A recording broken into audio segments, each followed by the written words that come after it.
Hello friends, my name is Zekko and welcome to a brand new video. Today it is something very special, arguably one of the most important videos that I'm ever going to make because it has come home. England's Lionesses have won Euro 2022 in a fantastic achievement where they beat Germany by 2-1 at extra time. It is fantastic, going one better than the men's English side. The women were able to get it done, and a fantastic performance means that they bring home the trophy for England. Sensational scenes. It is absolutely amazing, and we're going to talk a little bit about it. We're going to talk about some of the ins and outs of the game, some of the twists, some of the turns, because it's a very dramatic final and nobody knew where it was going to go. It was brilliant, it was fantastic, and obviously I'm very happy because England won. Join me as we talk about this. It's gonna be a fun one.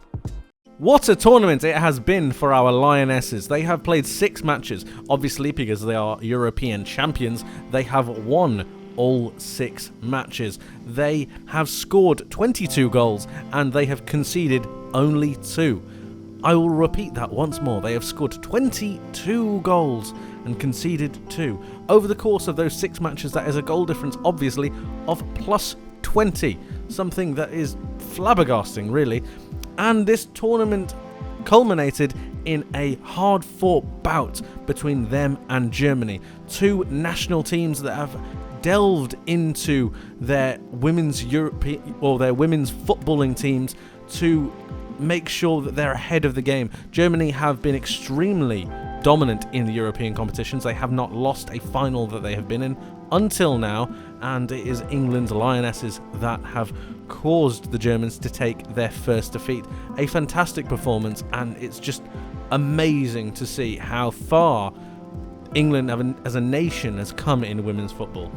As we look at the game itself, England were given a little bit of a let-off to begin with Alexandra Popp not able to start the game or even play any part in the match. She pulled up during her pre-match warm-up and something went wrong. She had a muscle injury and she wasn't able to play. This is a big miss for Germany, or this was a big miss for Germany, obviously, because she is their top scorer. She scored 6 goals in the entire tournament and would have been an extremely difficult threat for England's centre-backs to deal with, not let alone the amount of firepower that Germany had in their squad anyway. So the fact that she wasn't playing really gave a boost to England. But that's not to say that they didn't need to keep their heads on. They didn't need to make sure that that didn't affect their mindset and the way they approach the game. They still need to go with their full intensity and make sure they didn't give any slip-ups. They didn't give anything away to the opposition and think it was going to be an easier game than it actually was. Focus really was the aim for this match, and I think it stems from England's coach, Sarina Wiegman. She really was able to instill a confidence and a serenity to this England side that I think hasn't been seen in previous iterations. When we look at the way that England played, it's normally been quite simple for them. It's normally been quite easy to break down their opponent, but Germany managed to frustrate them. Their physical tactics were able to almost get the better of England in certain scenarios, and Germany definitely grew into the game later on. England had the better possession and better chances in the first part of the first half, and then you started to see Germany grow into the game. England started to get frustrated. The referee didn't really help with certain decisions. There were some contentious calls, and I think it all stemmed from Germany's physical approach, which is a fine tactic, but it's something that I think the England players struggled to deal with to begin with. They struggled to get their heads around the physical nature of the game that Germany were trying to bring to it. They were trying to unsettle them, they were trying to unnerve them, and it did work on occasion. But of course you have their calm, serene coach who was able to get them over the line, making sure that they were calm, making sure they were cool, and making sure that they didn't go into too many rash challenges. Georgia Stanway was on a yellow card from about the 40th minute, and she stayed on until around about the 70th, if my memory serves me well. She was really good at closing the opposition down, but at the same time not making a rash challenge, which caused to get the yellow card in the first place. This calmness and serenity from the touchline would have invigorated them and changed the way they would have thought about the game as the German side were trying to get in their heads. That calm look of serenity just oozing across the pitch, making sure that they all know their roles, they all know their jobs, and it's the faith that she would have in them being a serial winner that would give them that extra level of belief within themselves and within their teammates. It really is a mental game at the end of the day, and that was the reason, I believe, why they were able to get over the line.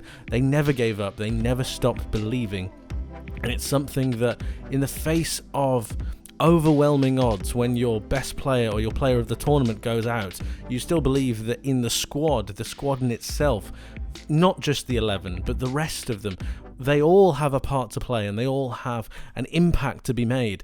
And I think that was exactly seen with Ella Toone and her fantastic goal. It was seen with Chloe Kelly and the way she got that almost last minute winner. It was something of a mental game, I think, rather than a physical one. A lot of the England players looked absolutely shattered going into the second half of extra time, and I'm not quite sure how any of them were running with the amount of energy and intensity that was in the game to begin with, but they managed to find a way. They managed to grind out a corner, they managed to grind out some kind of chance and some kind of opportunity, and they were there to take it.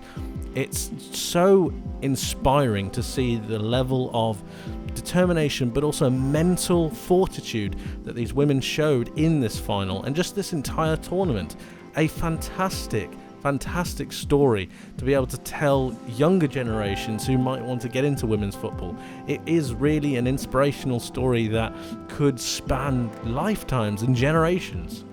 I really can't put into words what kind of achievement this is. Not just for those women who played, not just for those women who were part of the squad, not even just for Sarina Wiegman, but for the country as a whole, for English women's football as a whole. The level of inspiration that this should give to younger generations to go forward and take part and be a massive cog and linchpin of women's football going forwards. There needs to be more investment, there needs to be more ability to attend matches, to be able to get involved in women's football, but this is the spark that should light all that.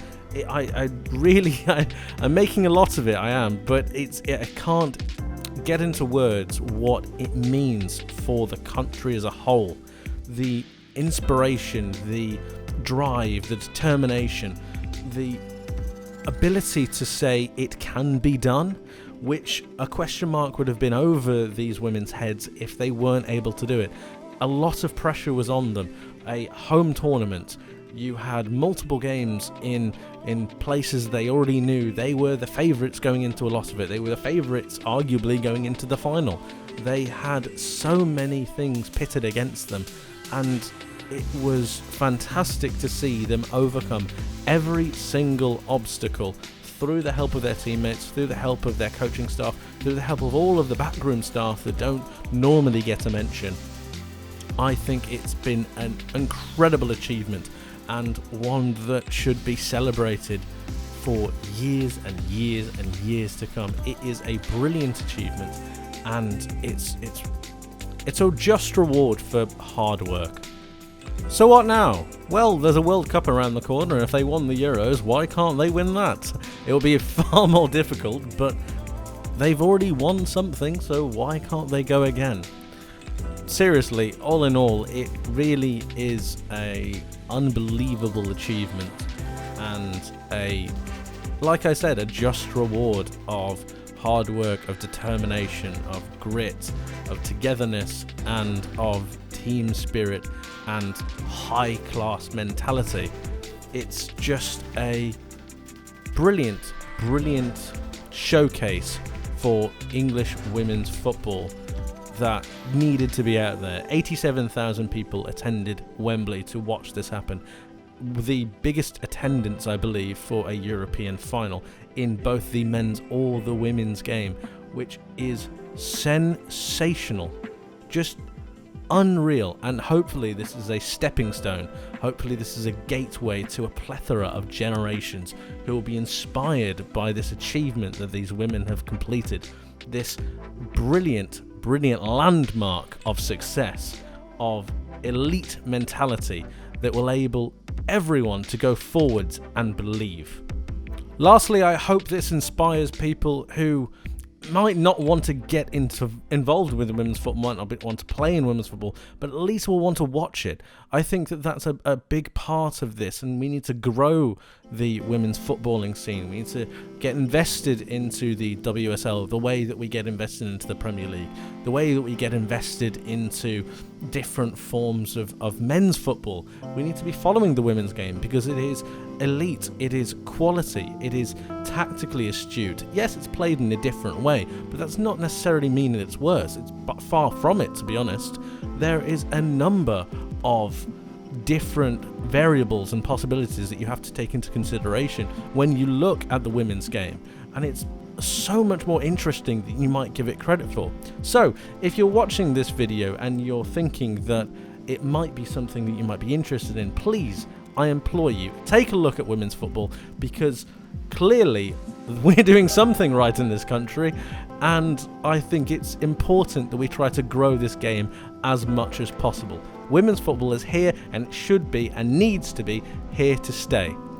I'll end with this. The Lionesses have won the Euros. They are European champions. England are European champions. Thank you ever so much for watching. If you enjoyed the video, please leave it with a like and subscribe if you haven't for more content like this coming very soon. Let me know what you thought of the tournament. Did you watch it? Are you sad that you didn't watch it? If you did, it's okay to admit that. Are you more interested in women's football now that England have won a major competition, now that they're European champions? I really want to get this conversation started because I think that women's football is something that I personally haven't been all too invested in, but this definitely has piqued my interest, has made me want to get more involved with women's football and get a lot more interested in it. I want to watch games, I want to get involved. So let me know how you're feeling about this.